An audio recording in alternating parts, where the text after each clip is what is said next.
A lot, Council. All right, thank you very much. Welcome to the July 17th, 2024 Planning and Development Subcommittee meeting.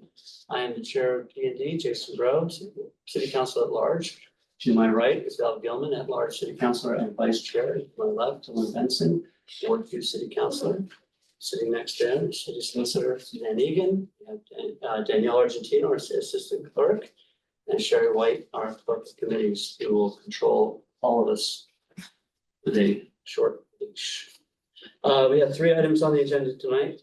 This is obviously a public meeting. If you're not aware, the Zoom link is available on the agenda. The first item on the agenda that we're going to do is special council permit 2024-003 Main Street Unit 20, map 7 lot 494, GZO sections 1.8.3. Standard to be applied 1.10.1a, jurisdiction of the City Council. 3.2 footnote A, dimensional requirements for multifamily dwellings and their accessory uses other than signs. Minimum lot area, open space per dwelling unit. 2.3.18, conversion to or new multifamily or apartment dwelling, 7 or more dwelling units.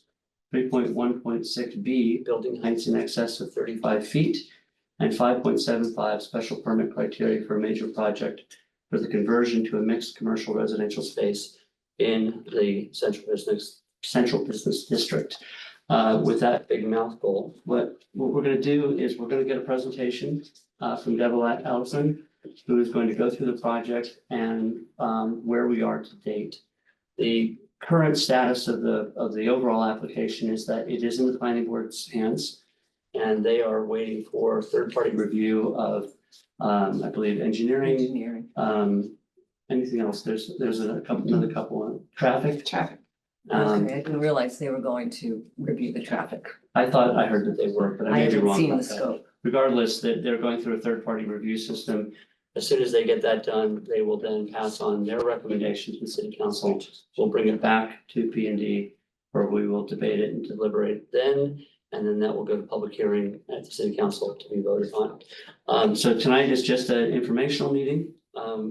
Once Deb's done, we're going to turn it over to Suzanne Egan, who's going to go through what the responsibility of the council is in this particular role, because various boards, ZBA, historic, planning board all have slightly different roles in this process. So we'll make sure everybody understands who's doing what and where we are. So with that, Ms. Ellison, I'm going to turn it over to you. Thank you, Mr. Chairman. For the record, Deborah Ellison, Ellison Law Office, 63 Middle Street, Gloucester. With me tonight is the architect, Dan DeLullo, and representing the applicant is Kathy Gattineri.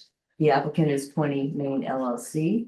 And if I may share my screen, Mr. Chairman. Oh, yeah, please. Sorry. That's me.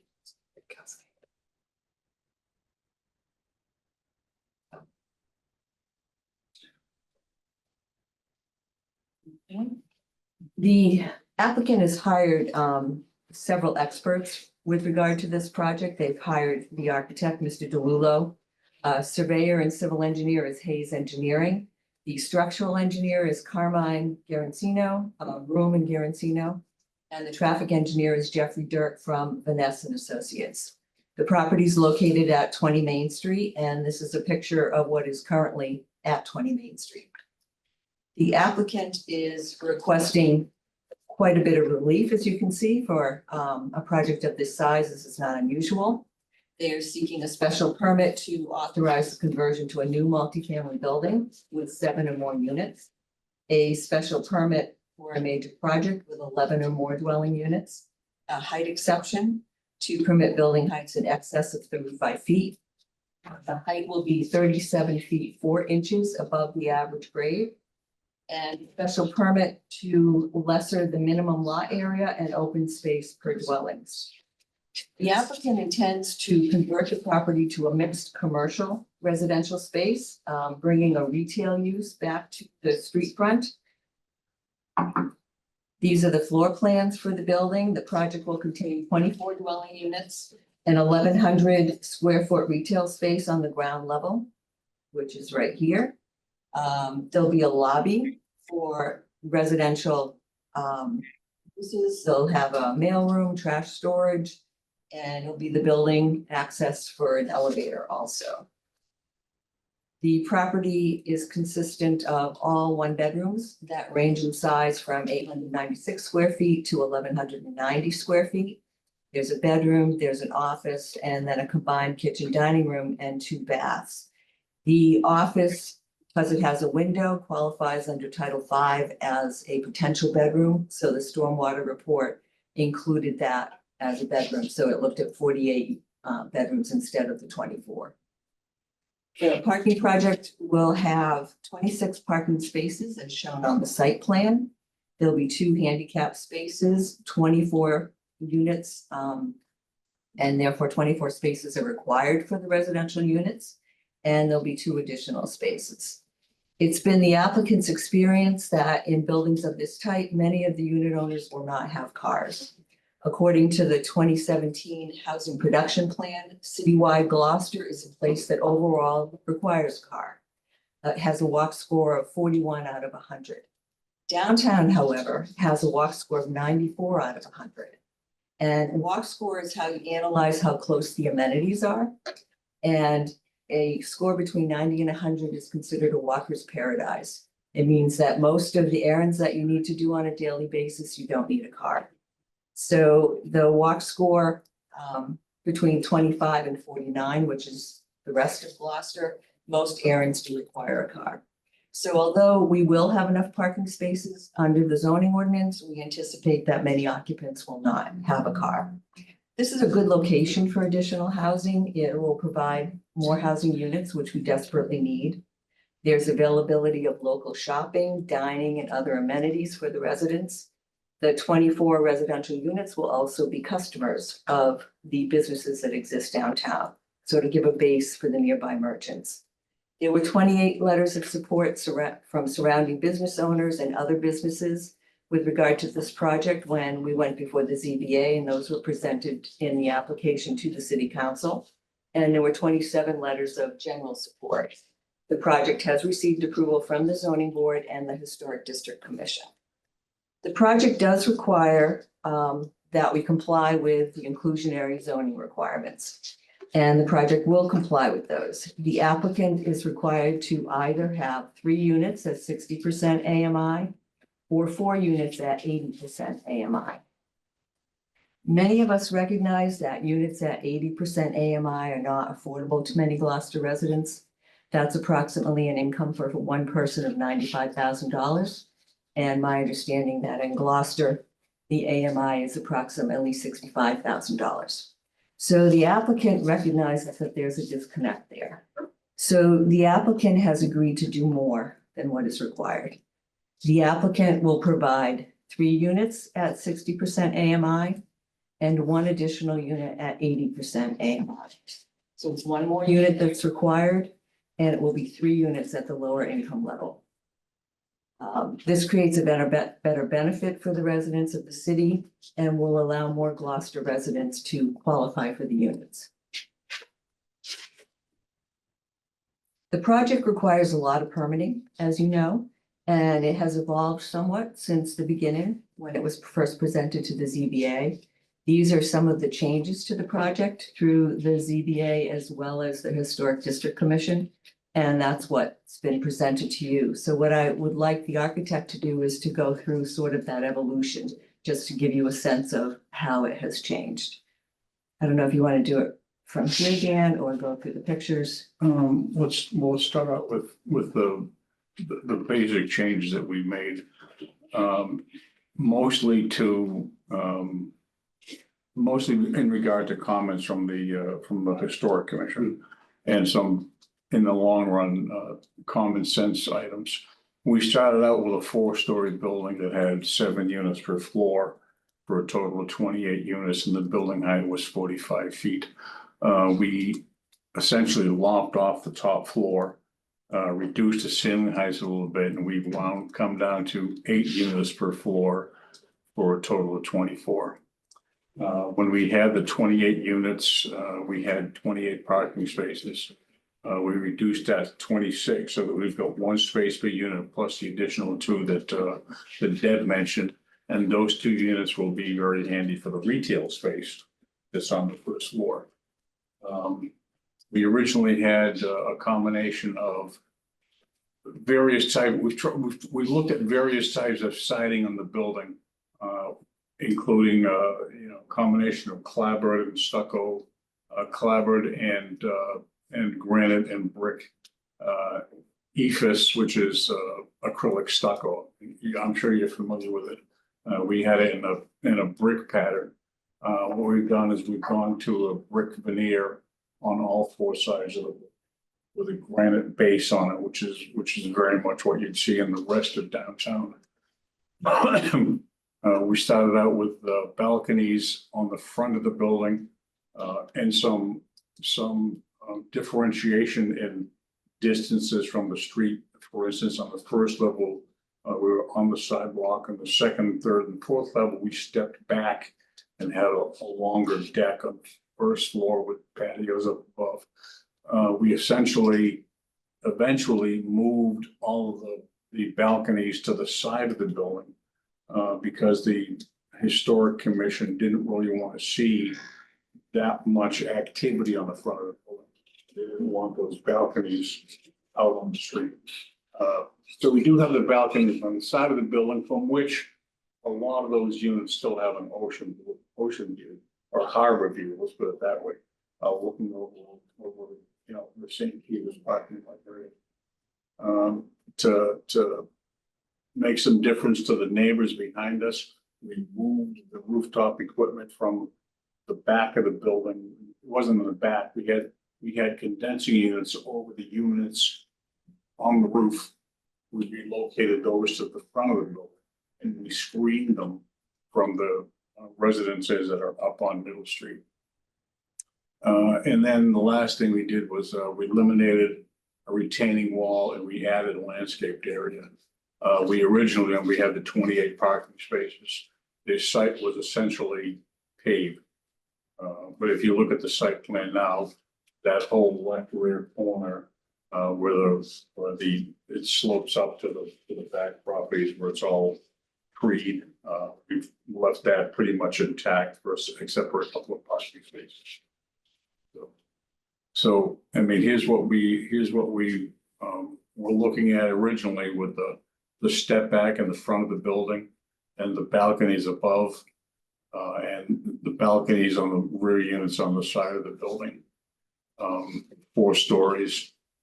We tried a differentiation in look with a different look on the top of the building to try to mimic some of the mansard roofs that you see up and down Main Street.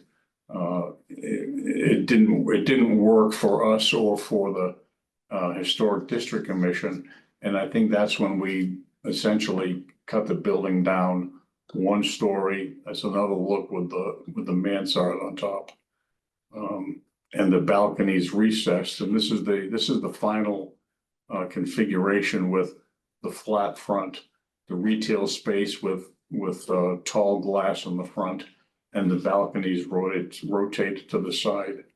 The building is a little bit taller than we would normally make it because the town was interested in having a higher ceiling height in the retail space. So I believe in the retail space, I believe you've got 10-foot ceilings. We would normally not do that. We would have dropped it probably a couple of feet down. So we've got a little bit more height in there, which raises the building a couple of feet more than it normally would be. There's a rendering of the building in its current configuration, looking from well, you can see the Blackburn Tavern and our building right beside it. Our building is approximately the same height as Blackburn Tavern, which is 35 feet at the eaves, and then the Blackburn Tavern actually has a pitched roof that goes up. We're a little bit shorter than the building across the street. And I think in that regard, we kind of fit right into height requirements that are existing on the 2 or 3 buildings surrounding us. Do you want to take a walk down Main Street and let's- show some of the other? What we did buildings? is the Historic District Commission has some pretty significant, not restrictions, but recommendations on what they want to see on Main Street. And we're just in a little tiny corner of the historic district. Otherwise, we would have more flexibility. What the Historic District Commission wants is repetitive symmetrical windows. They want cornices at the top of the building, and they want granite bases with storefronts in them and taller windows with transoms on them. So I took a walk down Main Street. Here we see 33 Main Street. It does have some symmetrical repetitive windows. And a little bit of granite on the storefront and some glass. What we find is that as we walk down Main Street, and here's was that 44 Main Street, we do see some instances, a lot of instances where we get the window repetition. We've got some brick in some of the buildings. There's 48 Main Street, very short building with some granite on it and some brick infill. Most of the buildings have some components of what the Historic District Commission requirements are, recommendations are. Some of them don't have any. So as you walk further down the street to 53, 57, 59 Main Street, one-story building, you can see the repetitive windows, you can see the granite. And this is probably a better example of what they're looking for with the high storefronts and the windows. But again, it's only a two-story building. So if you look at this is further down. This is further down the 57, 59 range. You've got a storefront in the middle, which apparently was at one point renovated, and it's got a completely different storefront look than the storefronts on either side of it, but still stuck with the repetitive windows and the symmetry, although they have the little hoods over the windows, which don't fit into any recommendations. So that's the kind of thing that you see up and down Main Street. So if you just scroll through a couple, again, yellow brick storefronts, repetitive windows with stone heads and again, partially what's recommended, partially what isn't. And it's really a mix of looks that make Main Street as interesting as it really is. If everything was identical all the way down Main Street, I don't think we'd all like it as much as we do. I think it's that freedom that the people have taken over the years to go ahead and make those little changes. And it may have been before HDC was in existence. And probably things that have been changed over the years, just trying to keep that look up and the old storefronts. So what the Historic District Commission, in order to satisfy their requirements, we ultimately wound up with the granite storefront. Do we have a front elevation on? On back. I don't think we have anything here. Okay. Well, if we look at this, we've got the granite at the base of the building, which goes up to the first floor. We've got a heavy cornice band which wraps around the side of the building all the way across the storefront. We've got the tall windows with the transoms over them that we see in some of the stores down front, and we've got the symmetrical repetitive windows along the front. And if you look at it in relation to the Blackburn Tavern, you can see that the Blackburn Tavern has that same symmetrical repetitive window and that same granite post base, which is what essentially we agreed, and that the HDC agreed with the look that would satisfy that corner. And that's where we wound up where we are.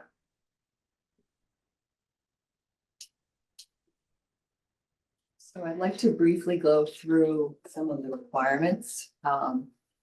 The legal standard is that the project must be in harmony with the intent and purpose of the ordinance. and is appropriate for the neighborhood because we would suggest that it is appropriate for this neighborhood because it's consistent with the mixed-use area of the commercial and residential structures. It will vastly improve the underutilized site. It will add visual appeal, and it's more compatible development for this neighborhood than the current former bank drive-through building. Also adds to the short supply of housing stock that's cited in the city's housing production plan.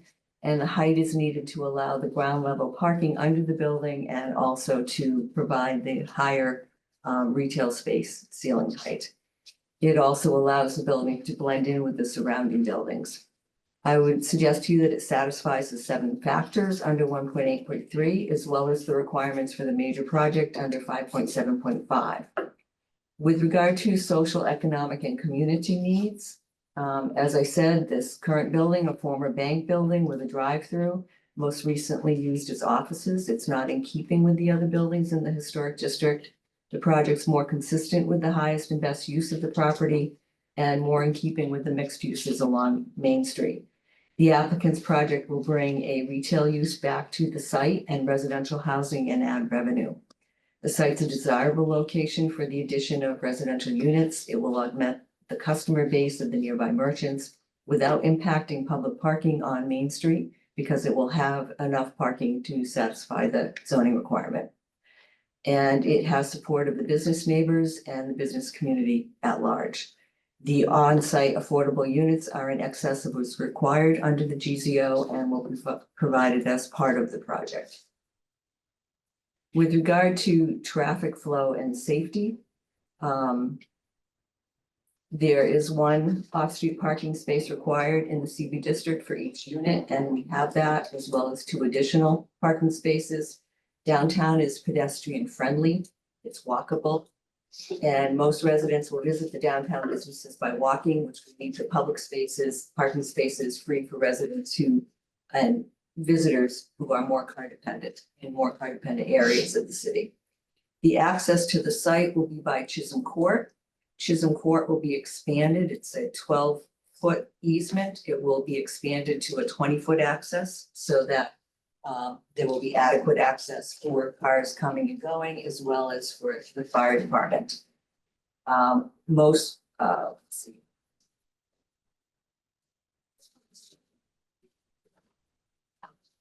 Also, with the permission of the city, we'll be seeking to change the curbing a little bit along here so that it will allow us to do the 20-foot. There will be parking spaces, the curb cut that is here. The property currently has a curb cut here, as well as a curb cut to the right. This curb cut will go away. Parking spaces will move back, so there won't be any loss of parking spaces, but the entry to the site will be better and more accessible for public safety vehicles.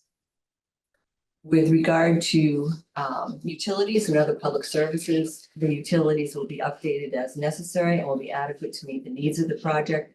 It's served by public water and sewer, and all necessary utilities are already available in Main Street. The applicant has commissioned a flow test to determine what the flow is for the existing utilities and has already determined what the requirements are. So that is being completed. Projects appropriate for this neighborhood, which is mixed residential and commercial. The height at 37 feet 4 inches is consistent with other buildings in downtown. As Mr. Guillemot said, consistent with Blackburn Tavern. Across the street is 1 to 7 Main Street, which is 57 feet high. 44 Main Street has a height of 46 feet at its roof peak with a height of 34 feet at the facade. 61 Main Street, I don't know the exact height, but it is also consistent with the project. And 92 Main Street, which is a little farther down the street, is 58 feet high at the Main Street facade. 71 Middle Street and 206 Main Street, which were both approved recently. 71 Middle Street is approximately 40 feet high and 206 Main Street 49 feet high. Unlike many buildings along Main Street, it's not constructed lot line to lot line. This is the building. So the building, all of this over here is parking and open. And the building starts here and then goes around to over here. So you have some open space on both sides of the building. Variances were granted by the ZBA, which are wholly consistent with the majority of the existing buildings in downtown and on Main Street in particular. The proposed building will have more open space between its neighbors because of the on-site open space, but also to the right of the building, there's a parking lot here. And as I said, to the left, this is going to be a right of way, so it also leaves more open space. With regard to the qualities of the natural environment, they will be minimally impacted, if at all, by the project. The site's has more than the required lot area of 10,000 square feet. It's 14,160 square feet. It's not within a protected resource area, and it's currently developed with a single-story building now and a lot that is almost entirely paved. Fiscal impact, it will increase the property's value in all likelihood. It will add residential income to the city, create a greater consumer base for the businesses, and will bring the site closer to its highest and best use. With regard to vulnerability for flooding and flood damage, the site is not located within any FEMA flood zone. So I would suggest that the project meets 1.8.3. With regard to the major project, these criteria are the guidelines that you need to consider. Major project access should be from arterial and collector streets. The direct access is from Main Street via Chisholm Court, and it will only be used by this site as well as the Blackburn Tavern, which has a right to use Chisholm Court. After consultation with the planning department, it was determined that the project meets this requirement. The requirements for properties that are not connected to municipal sewer is not applicable to this project. Site plan requirements are met. The site plan shows the required access points, drainage, utilities. There's no access to the project from Minor Street serving single-family homes. Parking area is screened, and it's located behind the retail space as well as the lobby for the residential use. And it will have a vegetative shield on the right side of the property along the parking lot.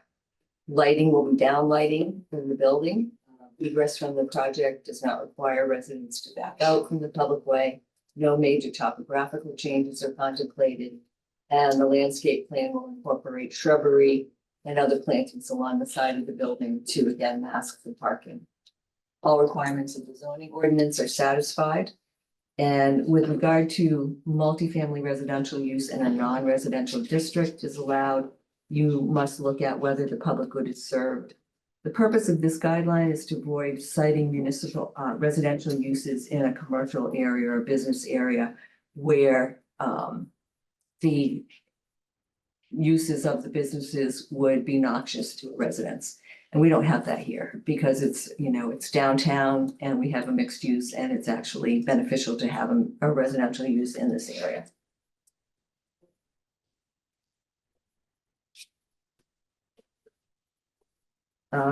Public good will be served by adding more housing units. The inclusionary zoning, as I said, will be complied with and then some. Local businesses will be positively impacted, and more housing units will support the CBU uses. With regard to sections 1.10.1A2 and 3.2.2 footnote A, which is a request to decrease in the minimum lot area per unit and minimum open space per unit, I would suggest to you that that's warranted. The required lot area per unit is 2,500 square feet. The project will have 590 square feet of lot area per dwelling unit. And open space required is 1,250 square feet, and the project will have 86.9 square feet of open space. The requested reduction should be allowed because the lesser lot area and open space is consistent with other uses in the area and the structural density of the neighborhood. The vast majority of the buildings on Main Street, as I said, are lot line to lot line. This is a little bit of space, but in the downtown area, the residential uses, the backyard is essentially downtown. So you have your entertainment, you have your activities downtown, as well as you have open space areas that are easy walks from this building, such as easy walk to the harbor, Stacy Boulevard, Pavilion Beach, slightly longer walk to Stage 4 Park. So this is very typical of a residential unit in the downtown area. With regard to the building height, the height will be 37 feet 4 inches above the average grade. It allows the ground level parking and makes the building consistent with others in the vicinity. As I discussed earlier, many buildings on Main Street are of this height or exceed this height. And it's important to remember that the applicant has the right to build a building that is 30 feet above the average grade. So what we're actually talking about is a differential of a little less than 8 feet. The project's been designed to minimize obstruction of views by leaving open corridors on both sides of the building. And in a densely constructed downtown area, every building overshadows every other building to some extent. Again, a 30-foot building is allowed as of right. Should not compare the shadow by the 30 by the current single-family building with the proposed building. In general, the longest shadows are cast during December and January when people are indoors.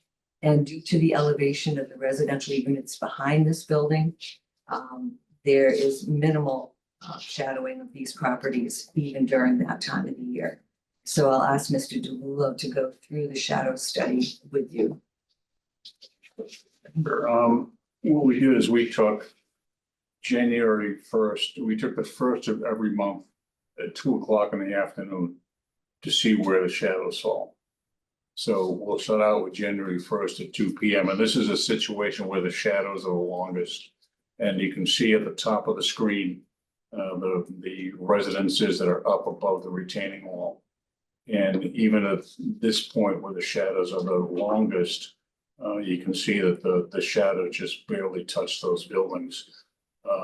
The shadows do come over the parking lot on the right-hand side and the Short and Main pizza store.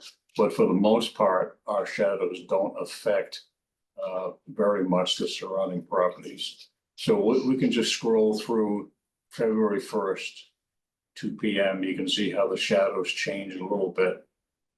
As we go through, you'll see the shadows shorten at the 2 p.m. date, April 1st, May 1st, virtually no shadow. I mean, if I did the same study at 4 p.m., you'd see the shadows a little bit longer. But again, the sun's different in the summer than in the winter, so they're never going to be as long as they are January, February. Then you can see it as we go through December, November, December, they start to increase again. So you can see that our shadows, we're not shadowing any buildings except Short and Main a little bit, and we're going to throw some shadows on that stone wall in the back of our property. But really, we have very little shadow impact on the neighborhood of the neighbors.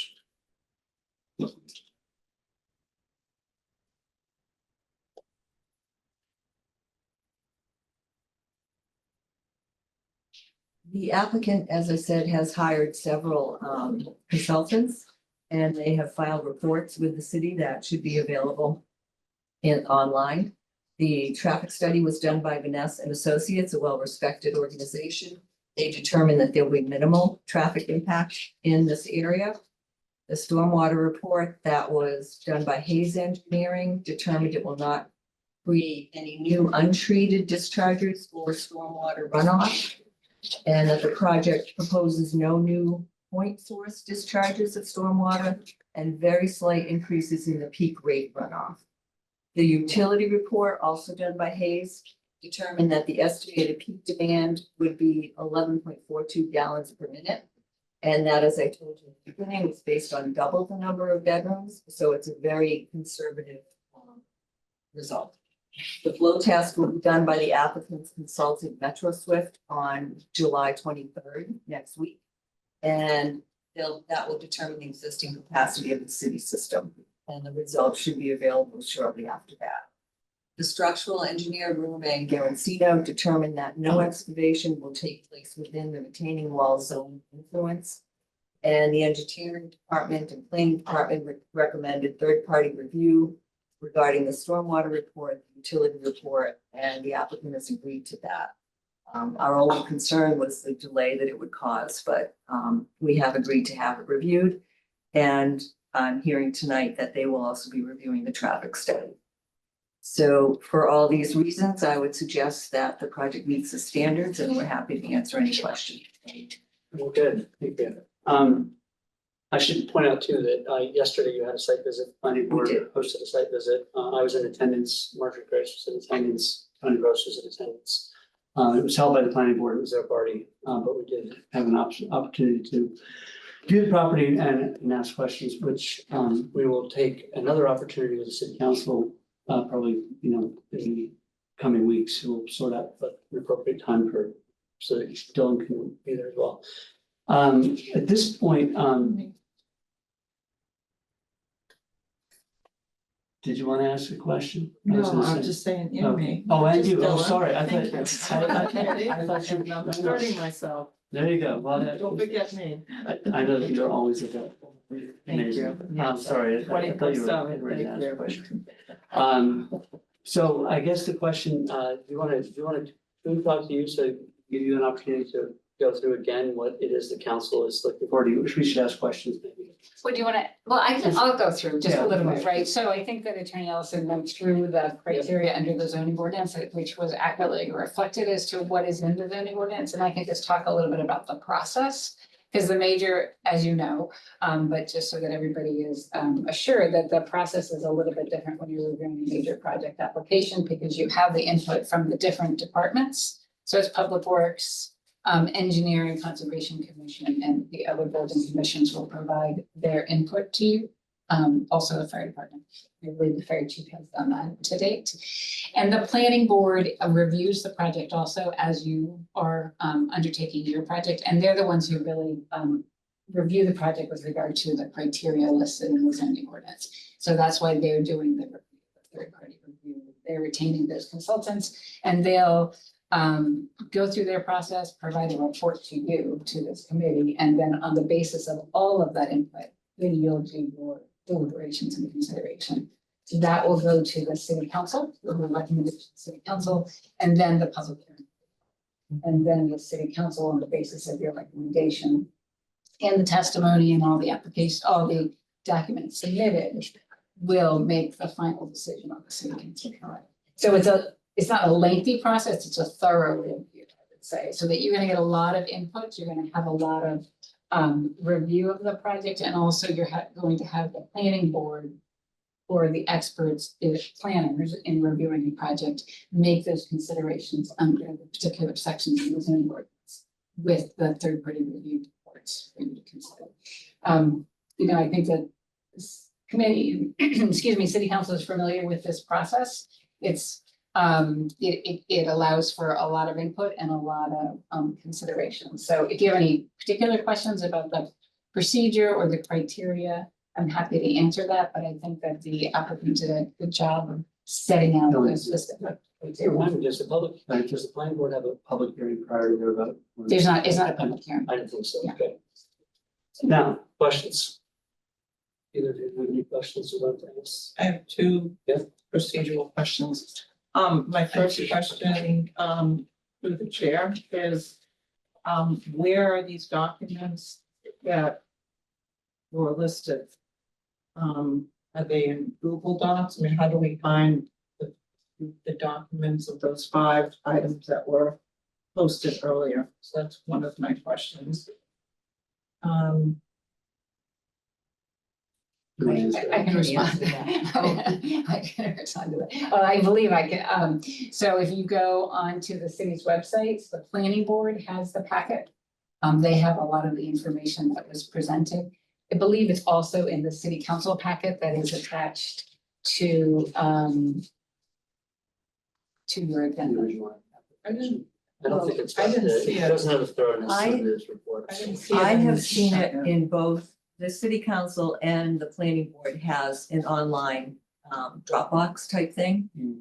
And in there, I have seen all of our expert reports that have been provided to both the planning board as well as the city council, and I believe they're in both places. So as a follow-up question, Just talk. how can we easily make those accessible to the public. So they don't have to go asking for public records requests in order to get these Google Docs and the Google They're Drive. accessible to the You public. just Yeah, have there- to there go is- online on the website. So I can work with the planner, I can work with. Okay. I'll navigate the Easily. planning, and I've watched all the Zoom Yeah. recordings, but I haven't And if I you haven't could, gone digging for these documents, so I'm sure they're there, but I just want to make sure that they're easy to Mhm. access. So when people ask me how to find them, I can tell them. Mhm. And I'm not sure. if you go into the planning board's website, go to the 2024 projects, and then it's listed as one of those projects and you click on that. Okay. Also, you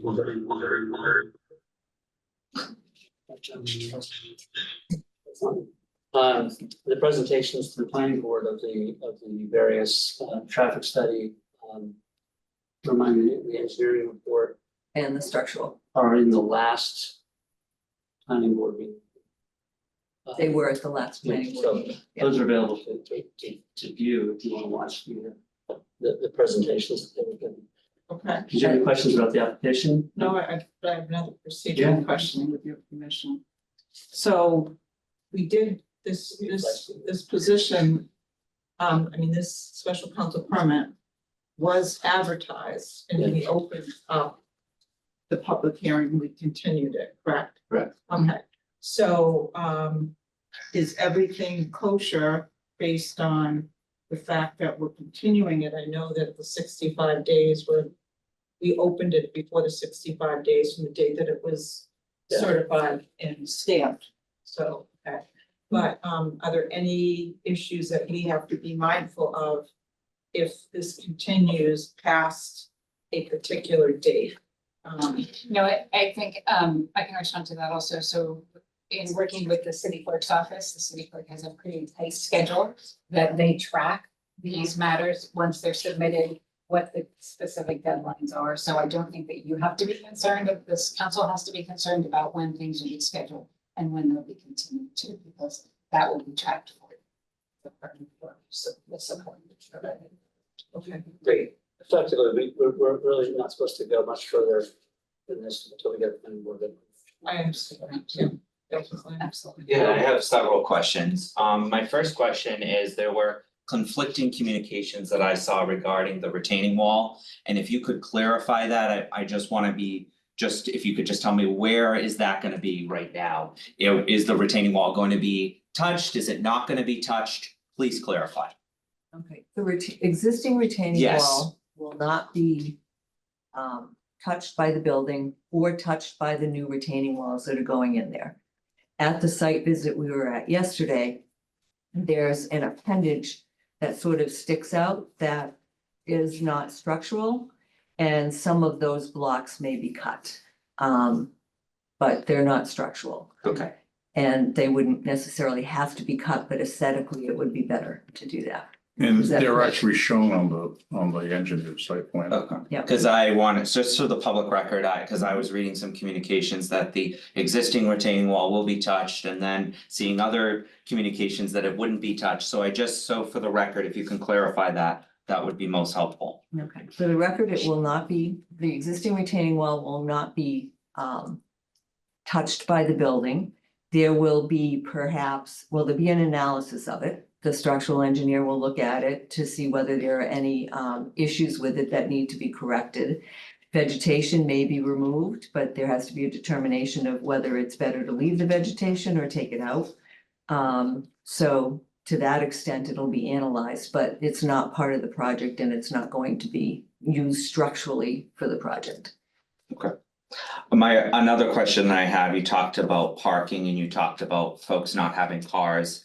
It seems like you were providing a lot of anecdotal evidence. I'm just curious if you have any hard evidence to show, like, for example, residents that live above businesses on Main Street, do they not have cars? Have you looked at that? Have you considered looking at examples of other properties around you that have folks that don't have cars? I mean, there are many folks that live on Main Street that have cars, parking continues to be an issue. Just do you have any hard evidence? There, my clients also own a building on, I believe the address is 1 School Street. One School One Street School / Street. 80 Middle Street. And their experience there is that about 30% of the tenants have cars.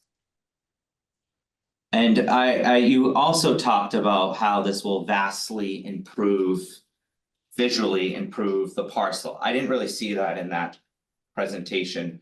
Could you provide me with like just further, because I don't see that. I don't see how it actually is going to visually improve that parcel and visually improve the neighborhood. It seems like it doesn't fit there from what I'm seeing so far. So could you just like provide some further why it actually will improve the parcel and improve the neighborhood as a whole? Because it doesn't really seem, from what I saw from this presentation, it doesn't actually seem like it actually fits the unique character of the neighborhood.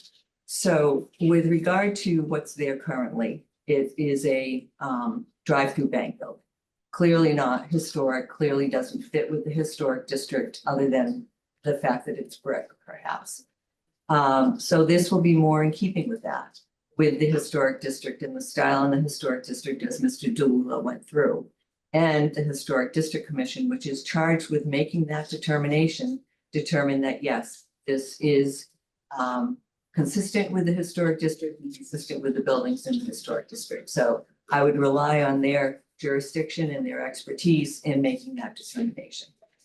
I have another question, minimum, and I want to make sure that if you want, you can stop me anytime. I guarantee you I will. Okay, and I know you will. So I just had, and I know there will be other opportunities for me to ask further questions.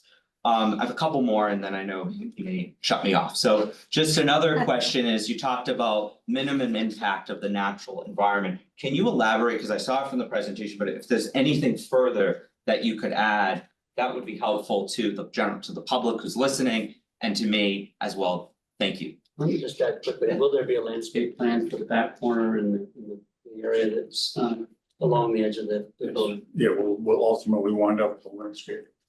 Right now, the lot is essentially paved.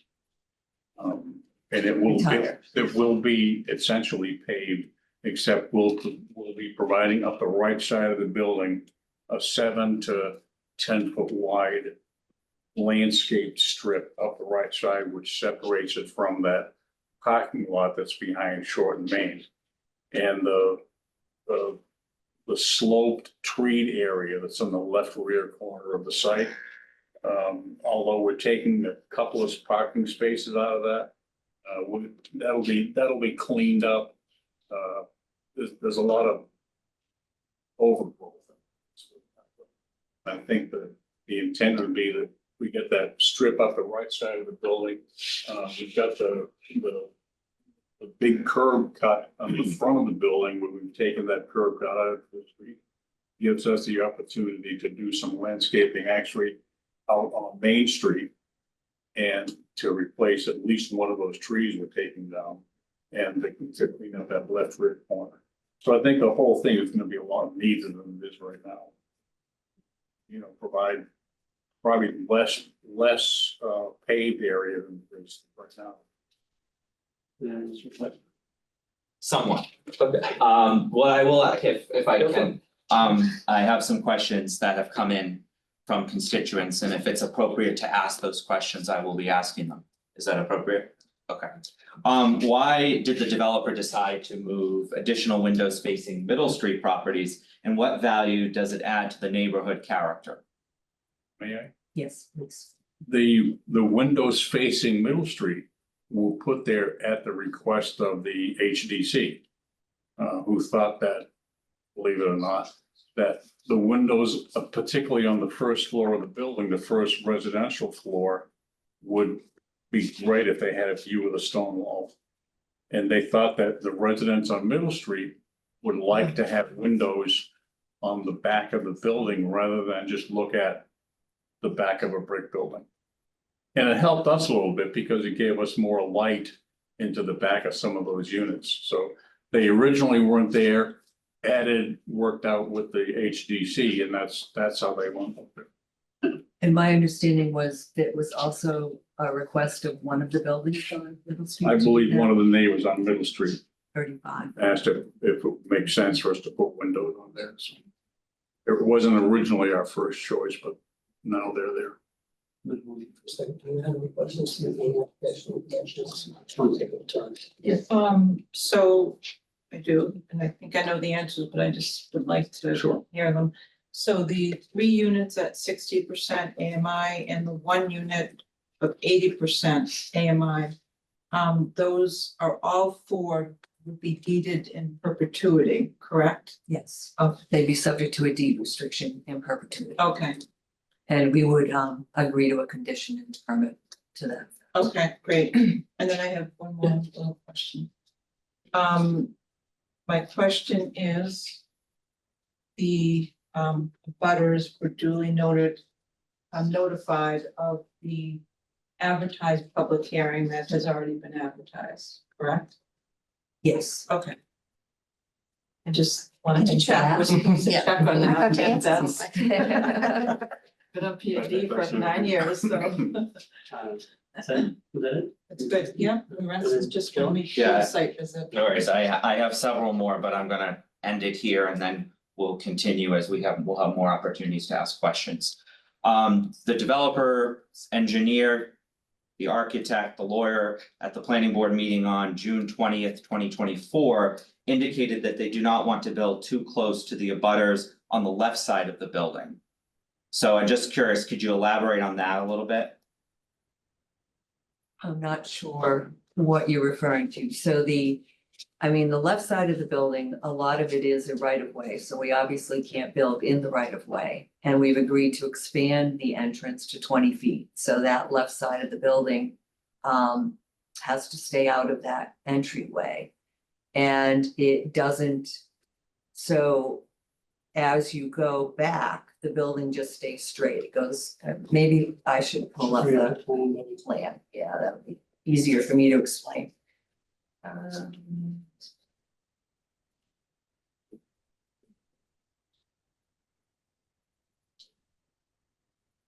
Oops.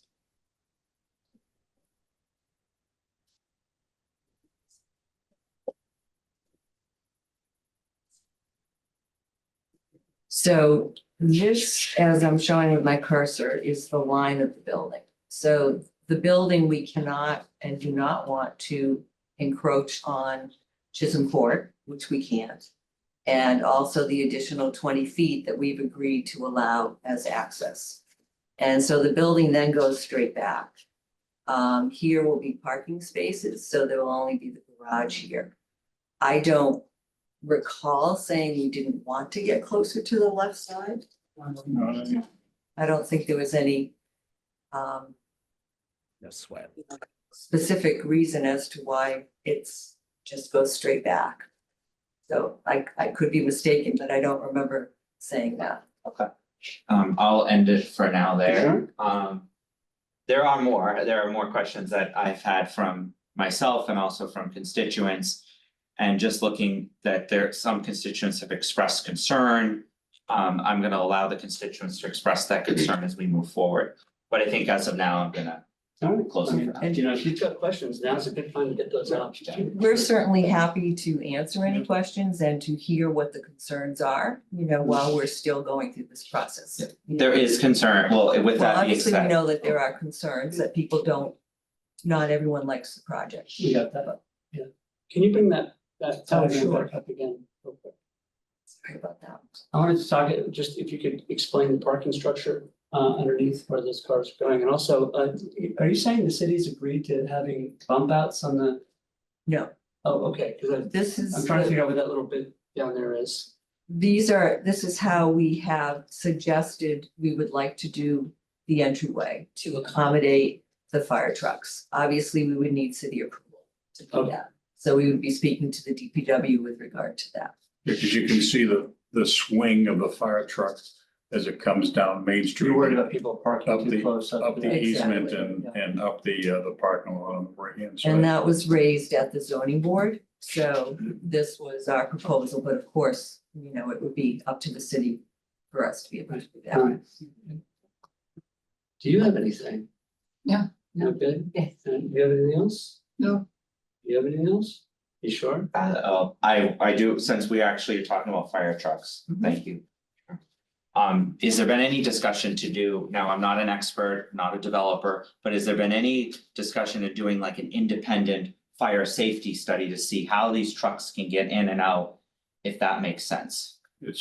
That's essentially what this shows. The dotted lines. See the dotted lines and that's a, apologies cursor there, that's actually a fire truck in that parking lot. And on the next side, yeah, that's a fire truck right there. So the site engineer laid out the turning radius of those fire trucks as they go into those two driveways. And you can see that they don't disturb any of the parking on Main Street. I think that one of the responses from the fire department was it's Main Street. There's only so much they can do and we can do to help them accommodate that turn. But I think we've done that and provided fire truck access to both sides of that building to the extent possible. And if I could add, there was a memo filed by the fire department. And there will be a fire code analysis that is done at the building permit stage. So then they go through all of the fire codes, and I believe they do have a third party that looks at that. And when they do that fire flow test on the 23rd or 26th, one of the things they're gonna do when they do that is provide the basis of the fire suppression system to make sure that the flow in the hydrant can reach the farthest back top units, but we'll know that. Because the building will be sprinkled. And you said 23rd or 26th, you mean of this, Yeah. of July? Of July, yeah. Okay, thank you, I just was wanting to Yeah, confirm. no, it's all. Anything else? Good. Okay, and also just to clarify, the retaining wall is on the applicant's property. Yes. Its entirety. Yes. They actually, the product line is essentially the top of the retaining wall back about 3 feet. So we need at this point I have to, one more question. It's a question for you to answer. Can you just go through the formality of the site visit, the question process, and then coming back to subcommittee to review them? yeah, You would do well, that would be great. planning board's a little loosey goosey than we are. We're the ones that are the voting. But, here, so. When we have a site visit, the site visit is for the members of the permit granting authority, meaning the city council, so primarily PD and members of city council and the applicant, of course, their representatives. We will take, we don't, it's not a noticed meeting, in the sense that it's not a public meeting for public participation. It is, we will, there'll be no deliberation at these meetings, we will take questions. As the questions are being asked, well, we primarily like to have them answered at the meeting, but generally speaking, we, of course, At the the site conversation visit. at the site visit, but we will go through the questions and answers at the P and D meeting following the site visit, so that we have them on the record, that everybody hears what was asked and talked about. We're pretty good at this, I think. The site visits we've done, we keep it pretty much to questions and answers and sorting out the information that needs to be sorted out. When do we want to do this? Do we have planning board is not going to get this again until when? August 15th is when we have tentatively set the next meeting. Hopefully, we will have third-party review done by then. Right, well, we can do a site visit before that. We don't have to, About the Wednesday after our next state council meeting. Wednesday after the 24th. It's a free day. What time is good for you, Dylan, in terms of getting back? I mean, anytime probably after 5:30, if what you said after one of these meetings, you're saying? No, No. after the Okay. meeting, the 23rd. That's a free day for us, is the 24th. The 24th is the 24th, So I was just thinking, how about 5:30 on? that? basically a week from today. Yeah, 5:30, 5:45-ish would be right around there, if 6 works, I don't know what. The sun is still out, so. Oh, yeah. The sun is still up. That- 5:45 is fine, if that helps Dylan to get here. What's the date? The 24th, next week, Next Wednesday. next Wednesday. So 5:45 At 20 at minutes. the site. Yep. And we will let the rest of the council know that that's happening. Yeah. And for clarification, would the abutters be allowed to attend that site visit? Generally speaking, not, but that's up to the applicant and it's their property, so. Yeah, the concern, of course, is liability, Mhm. and we do also have tenants at the building, I believe, so the preference would be not to have the public at the site visit. All right, anything else tonight for you? You good? You good? Yes, to that point, for the abutters, just to let them know that we hold ourselves very accountable to not deliberating in those site visits. It's not a meeting. Mhm. And we are like diligent about that. So and all the questions that are asked will be asked when we're back in open session. So if any of the abutters have questions they wish us to ask, reach out to your ward counselor, reach out to any of us, and we can ask those questions on their behalf at the site visit. And not just for the site visit in general, because we aren't deliberating publicly with public input in these meetings, doesn't mean that you can't ask questions of your counselors to bring up. So as you're doing it tonight, Yep. expressing concerns, those are all in bounds.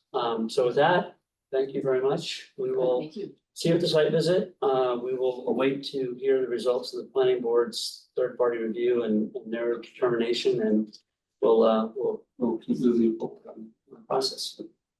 Thank you very much. Great, All right. thank you. Excellent. Can right. you spell your last name for me? DILULLO. Yeah, why don't we take just a minute, and let everybody get sorted out. Mr. Chairman, I'm sorry.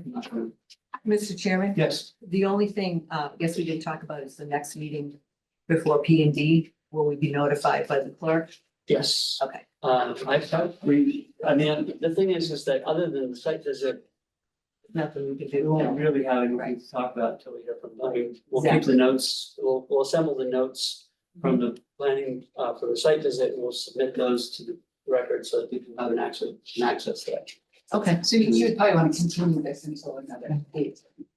That's fine. Because It's gotta make matter. oh, I thought it was sort of implied that we're continuing, so we'll But do you continue want to this. continue it to a date certain? And then if that time. Well, we'll continue until August 31st, which is the next P and D meeting, but we'll let you know if it's gonna be on the agenda for Okay. discussion, so that you don't have to waste time, you know. Was that, Is it August 31st or July 31st on next meeting? oh, you know what, actually, I don't think August 31st is a meeting. No, it's It's- August 21st. August 21st or 14th? 21st. 21st, The so it's first, not until August 21st anyway. well, the next actual meeting is August 2nd, but after the planning board meeting, the next meeting would be August 21st. Okay. We can do that, Continue. that's to on August 21st, so we won't bring it up again until August. Yeah, including the site visit, reviewing the site visit. Right. Good, as soon as Val gets back here, we'll be done. Anything else?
All right, we're back in our room here. We're gonna move to the next item, which is special council permit 2024-005.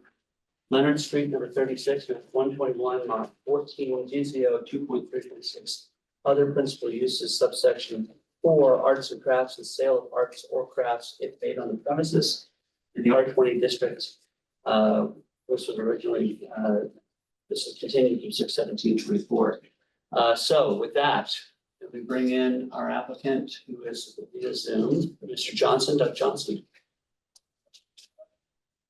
That was probably a little longer than you expected, but sorry about that. You're also muted, so let's be muted. All right, so after that presentation, I'm feeling grossly unprepared, but hopefully, I'll do, That's your paper here, that's good. yeah, I'll do my best. All right, I- please introduce yourself and your address. Yes, so my name's Doug Johnson and I live at 2 Arlington Street in Gloucester, Annisquam, right around the corner from the studio gallery space. And I'm here to ask for forgiveness. I went ahead, set up the studio, the gallery, not realizing that I needed a special permit. And anyway, that's where I am right now. So tell us what you need. Sure. So I'll give you a little background.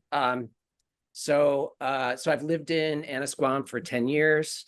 I'm an art teacher, high school art teacher. I've been doing that for 22 years. Before that, I was a artist, graphic designer, art director, and getting ready to retire from teaching. And the space became available, and it was just a great opportunity I couldn't pass up, because I was thinking about getting a studio space anyway, and this is just so close to my house. So can I have permission to share my screen?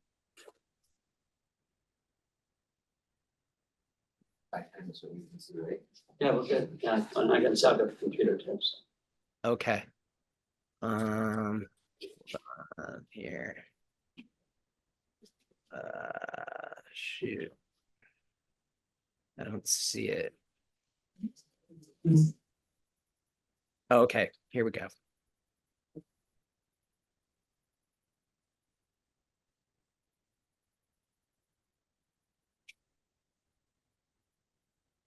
All right. So can you see the blueprint? Yep. Great. Okay.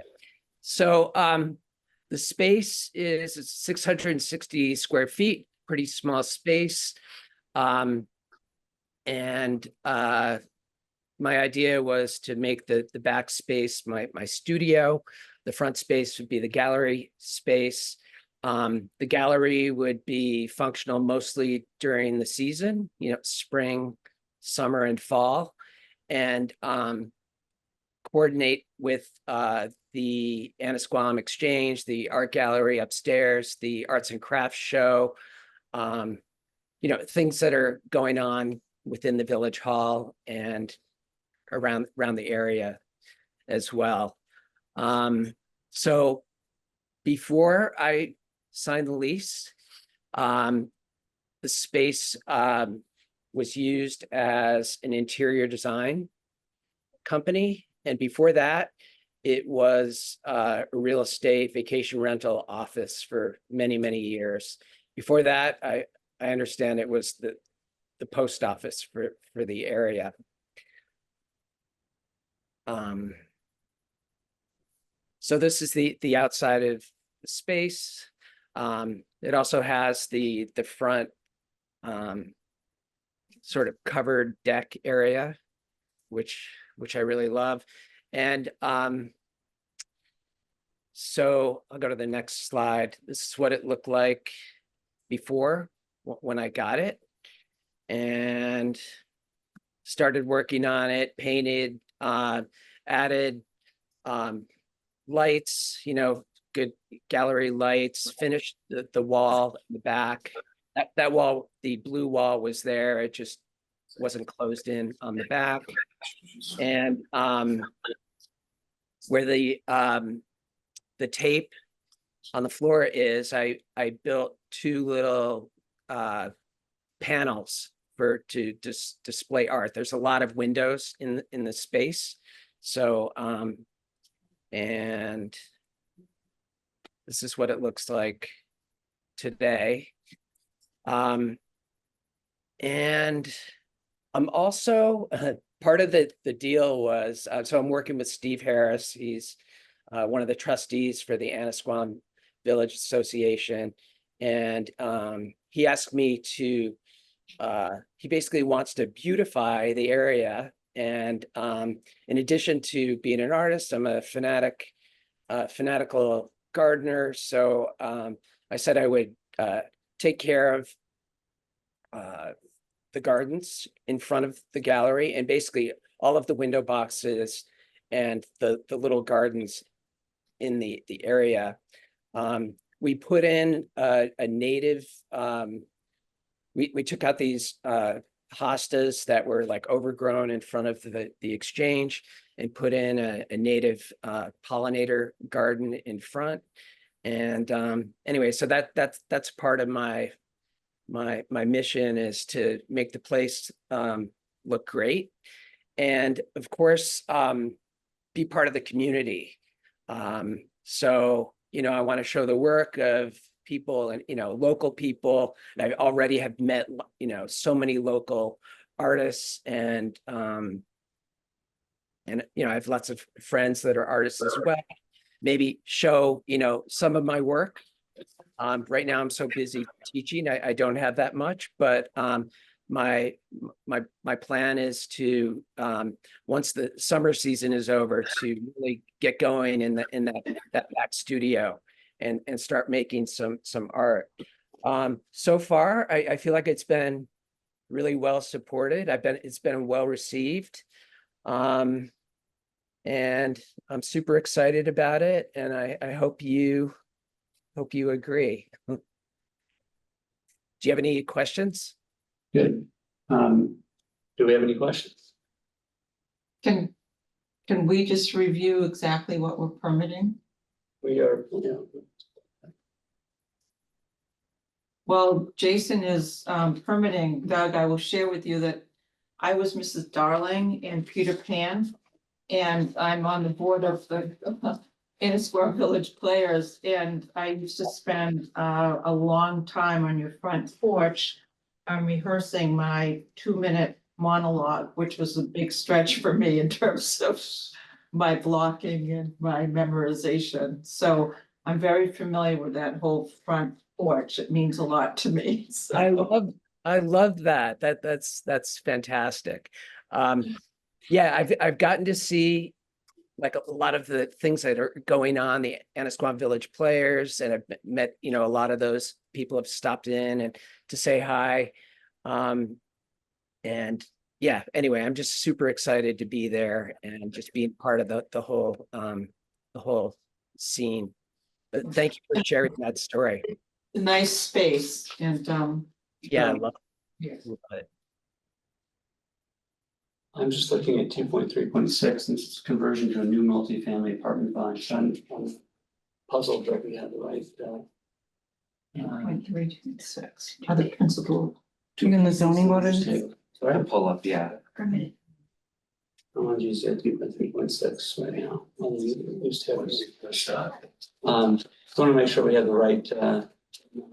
Well, as he finds it, I'll have to make sure that I'll bring my EpiPen if I ever come near there with the natural pollinator bush, because I'm allergic to bees, so I'll have to be very careful. But Yeah, I yeah. think it's amazing, and you're And Jason's a beekeeper. yes, and Oh, we'll wow, be wow. part of that solution of we're seeing more honeybees than ever before, and they're endangered, but we're now seeing it, so you're contributing to that. Even though I'm definitely allergic to them, they need to be safe, and we need to have them, so. Gotta take care of the bees. Yes, Yeah. just at a distance from me, even though I love honey, so. As he finding that, I thought that would be. My apologies for not having checked this sooner, but No, Council Grow, I believe you're in 2.3. if you keep scrolling down. Yeah, I thought it was, 2.3.6, Six. subsection 4, I yeah, don't know how to use a computer. yeah. And you'll find it. There we go. So I was in 2.3 and then I went to subsection 6 of that. 2.3.64, there we go. All right. Arts and crafts and sale of arts and crafts made on the presence, and it's just requires a city council permit. Kind of special.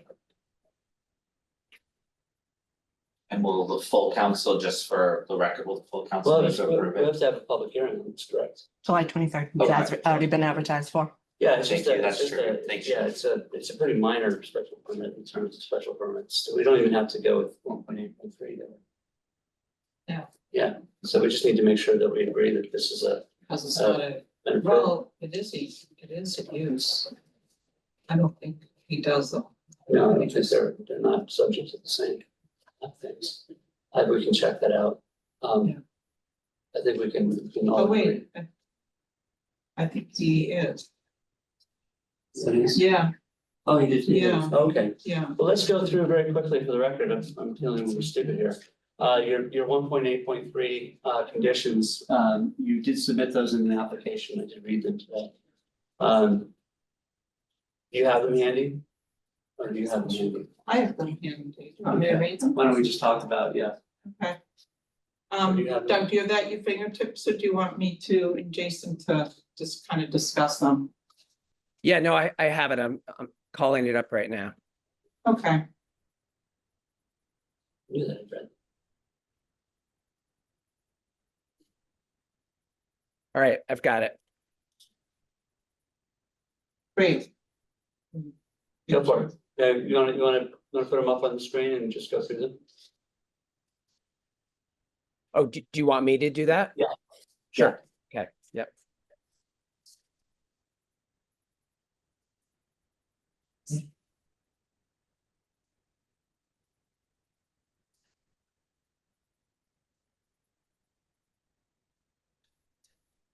All right, I don't know if I can make it any bigger. Wait, hold on. Sorry, you can read it. We have copies of it here. Okay.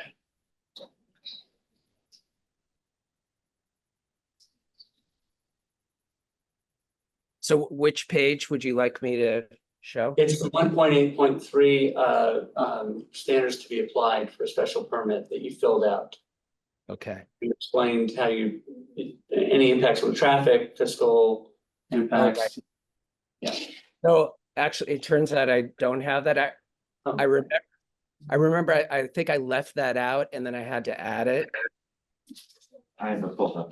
I have it right here. Sherry's gonna go ahead and pull it up. We'll just go through them, just for the record.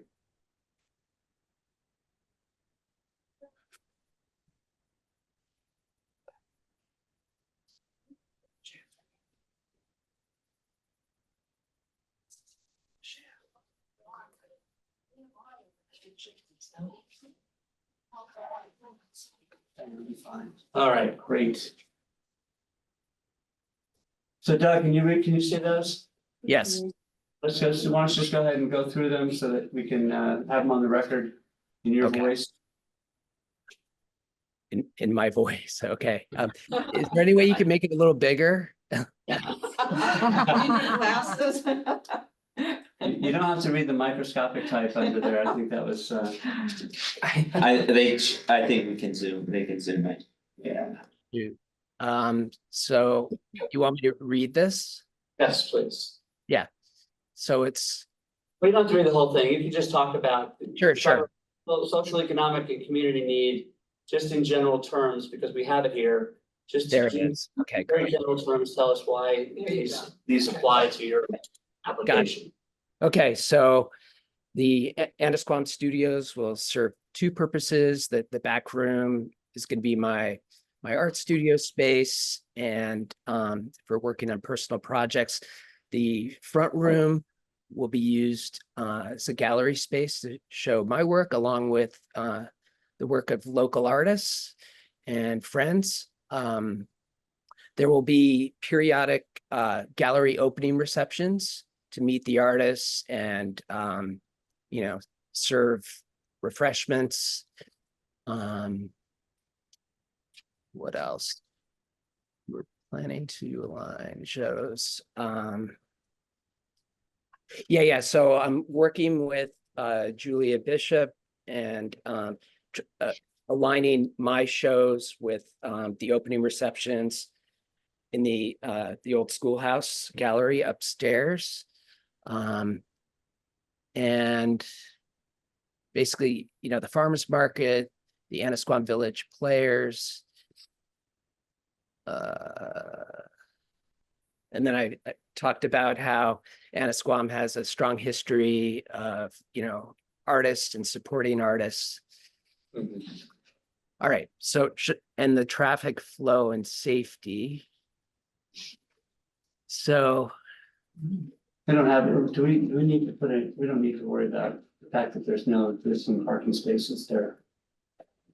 yeah, so I've noticed there's like all kinds of, things happening in the village hall, people coming and going, Annisquam Village Players, assorted meetings and stuff. And then we did have an opening reception, and it was mostly local people that, walked over. It wasn't, there was no parking problem. It wasn't that big of a deal.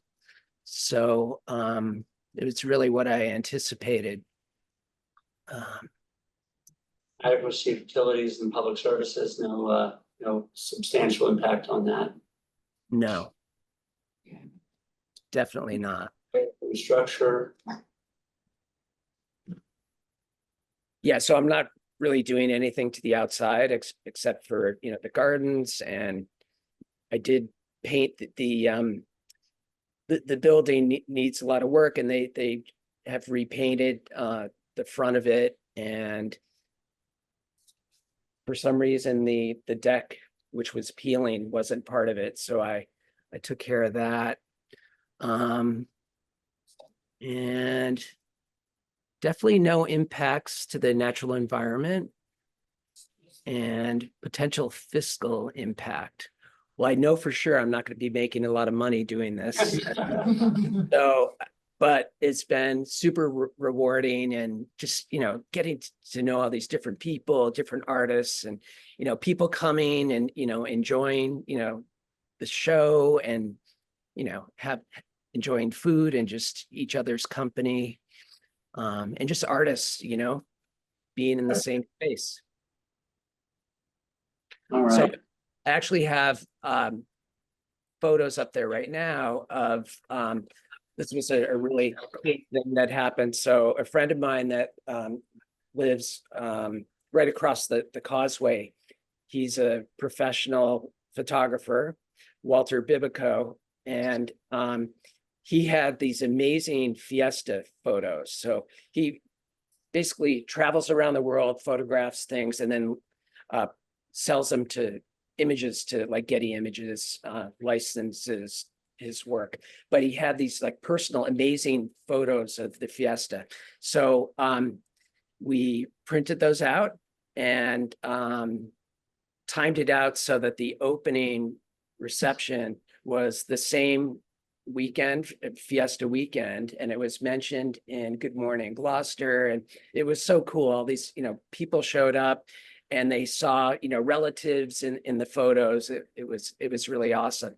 Then there's another photographer that lives in Goose Cove, another professional photographer. So he's got photos in there as well of when he and his wife traveled to Paris. They lived in Paris for a year, and they took their 2 dogs.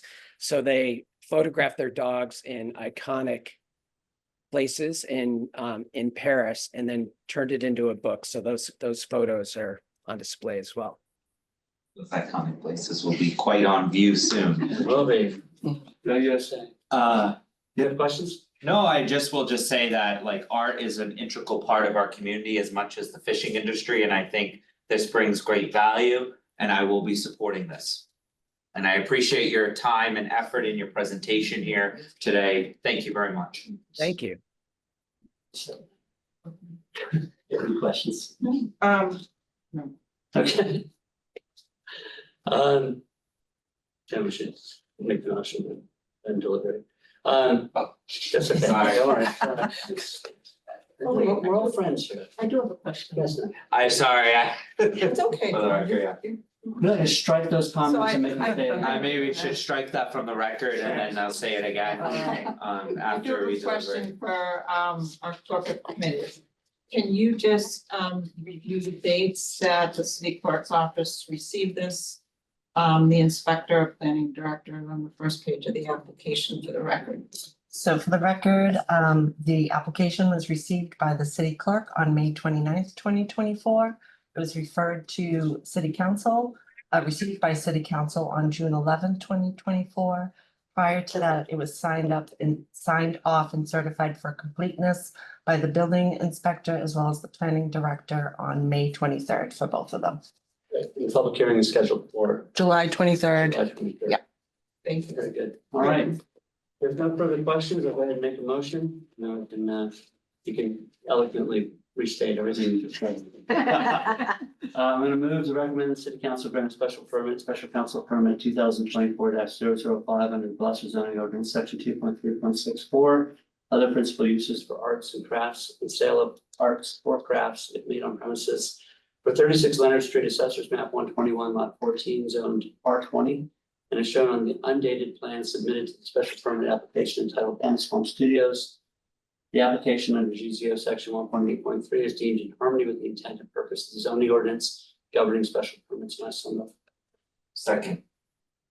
All right, moved in second. Any discussion on the motion? Please. Okay, I said it, okay. I already said it, so, but I appreciate it and thank you. I've been talking a lot today, so that's probably why I lost my. You get in a groove, man. You gotta talk. You just gotta go. Would you like to say something?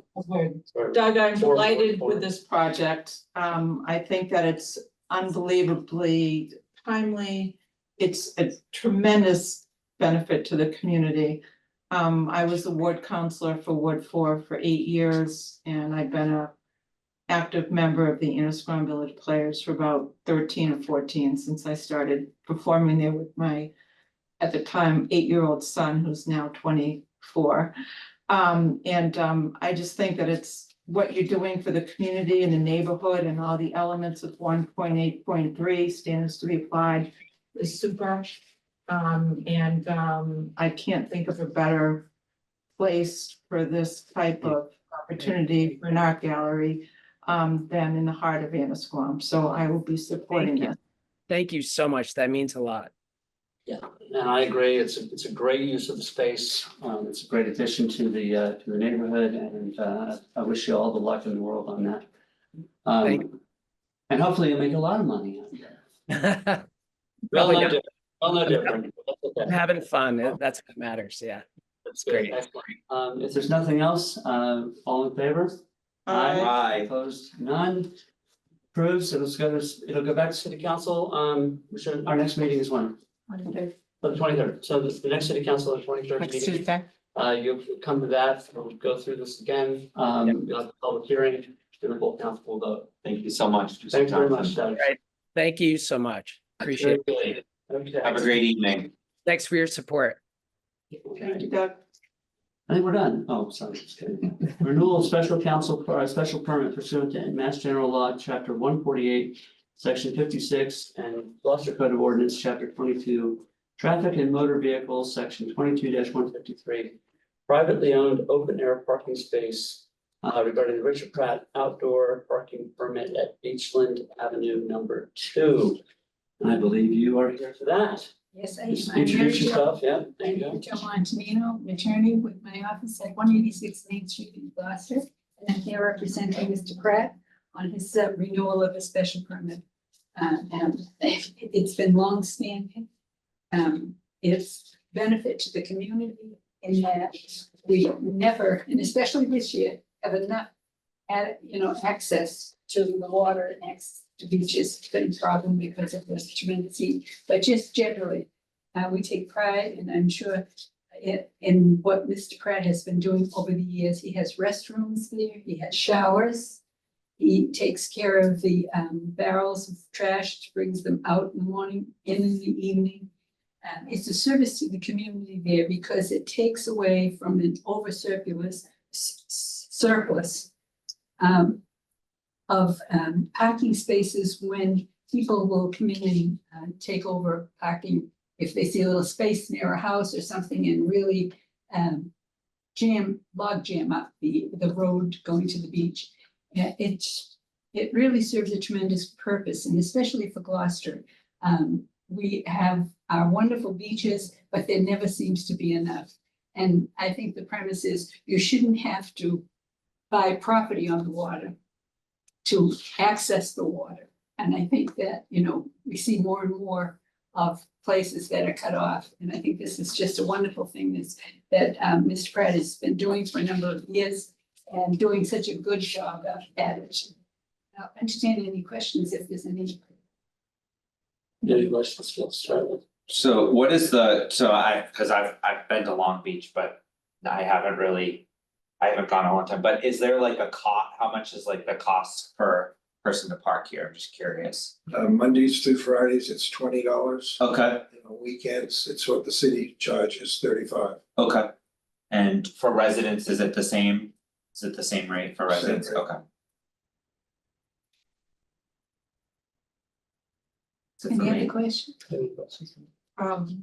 I do, just for the record, could we get the information that the abutters have been notified and the information about the dates of the permitting?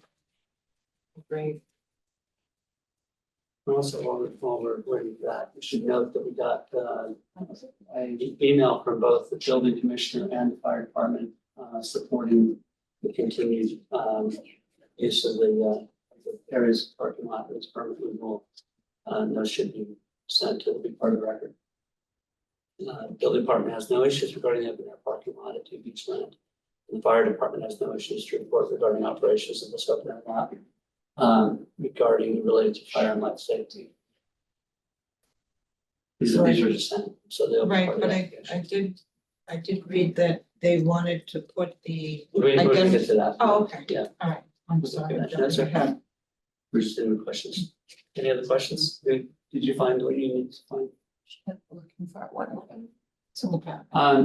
There are a couple, we're gonna go through the existing conditions that have been part of the permits. There may be some discussions about whether or not we need to Clean that up. clean them up a little bit, exactly. One of them is that the fire department and the building commissioner have asked for some articulation as to where the 7 handicap spots are. Right up the front, first row. Okay, we had a map, we're trying to get to, I never had this many papers on my desk there. So on this map that we're looking at, that we got, I'm just gonna bring it over to you. I'm not sure if I this. The entrance is right here. This is the entrance right here. And the handicap spots, these first right in here. Okay, and 7, correct? Right, and the proximity to the restrooms is why I put them up front, plus the beach is over here. Right. So this is the. These are, so these 7 here.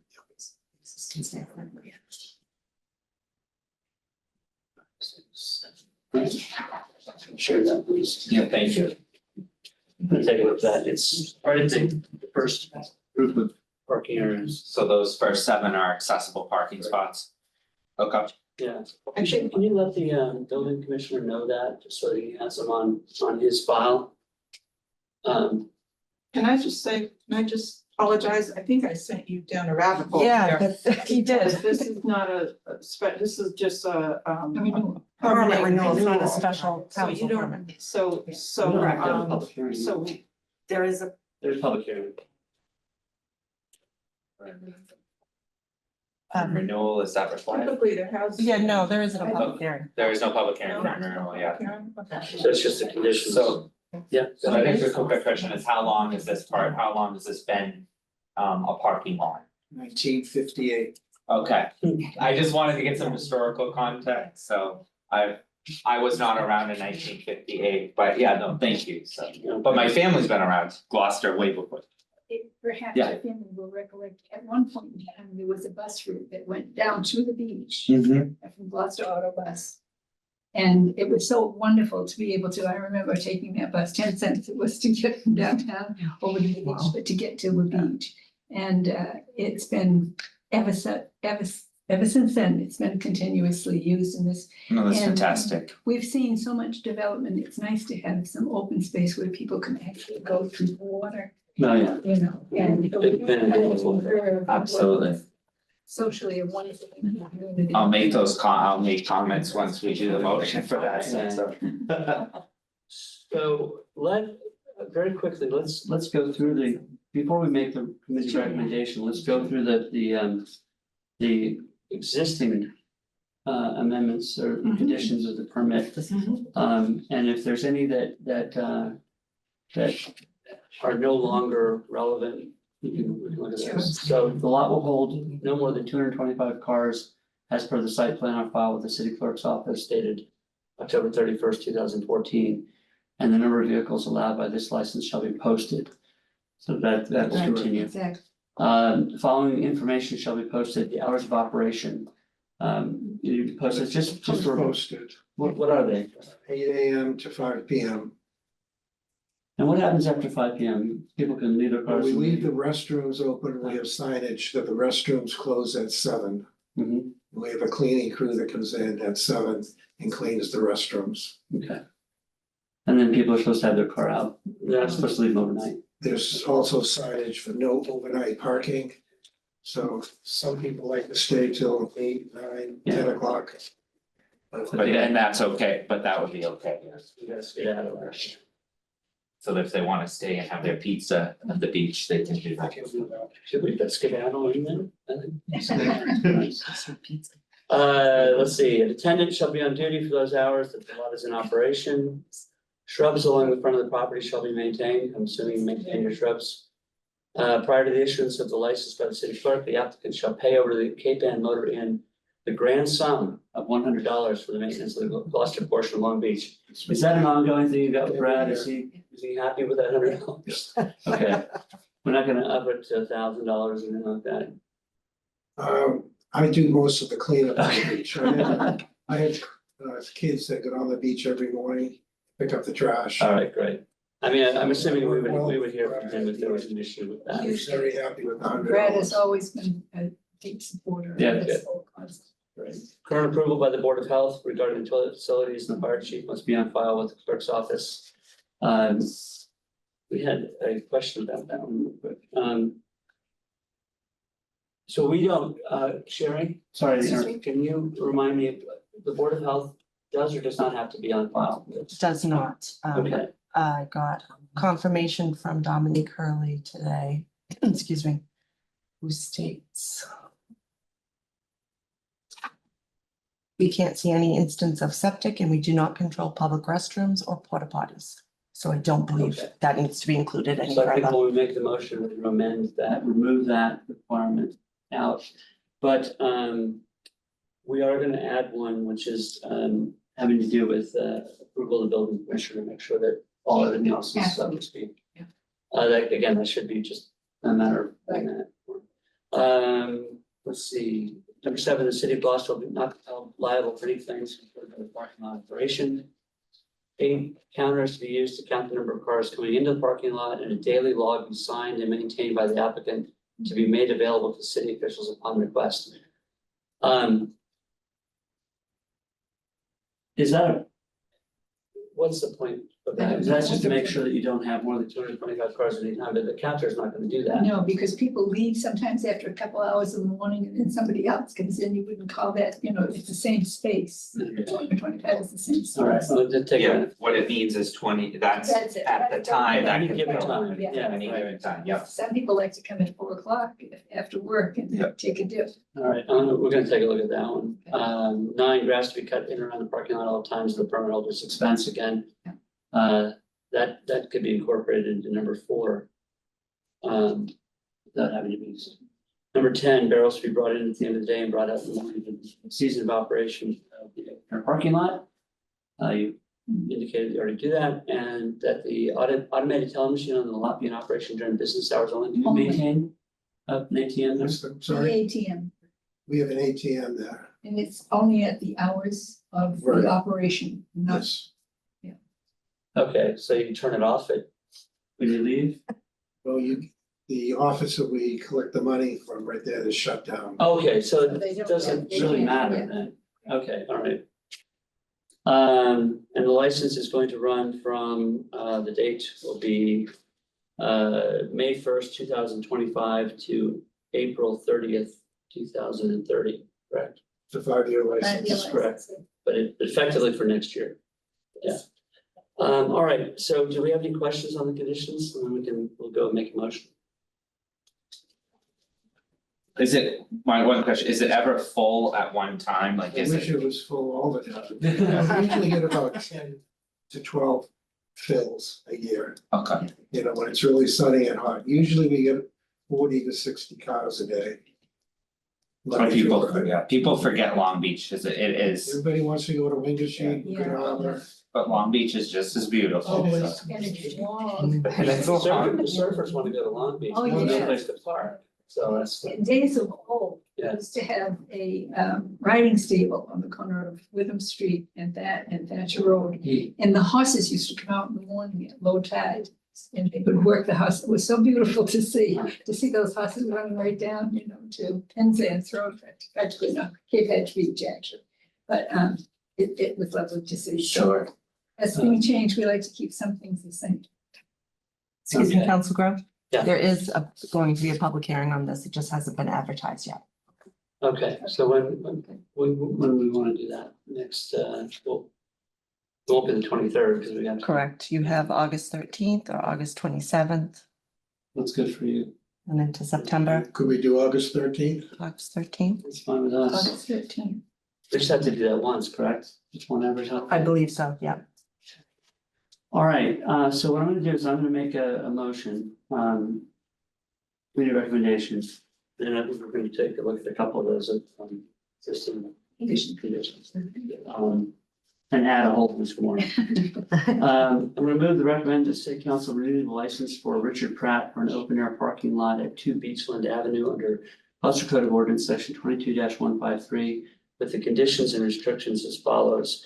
I've read the conditions already, but I think we should go through. I'd like to make a motion to amend number 4 and number 9, and incorporate them together.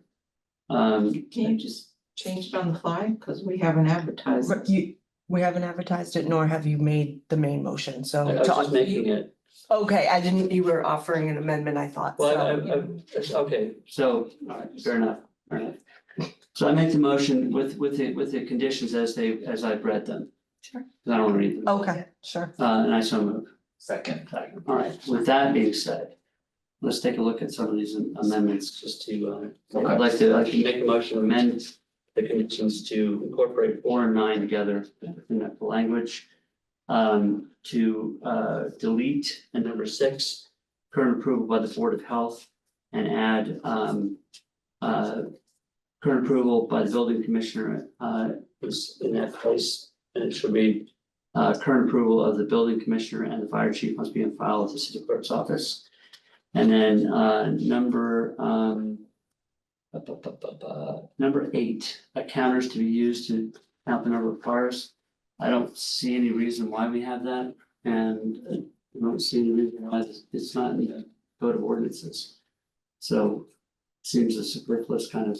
In the old, in the old days before the city currently has that reservation system, there used to be a lot of traffic coming into Gloucester, going to the beaches. So they wanted to know. But the traffic is not there anymore. Right, okay.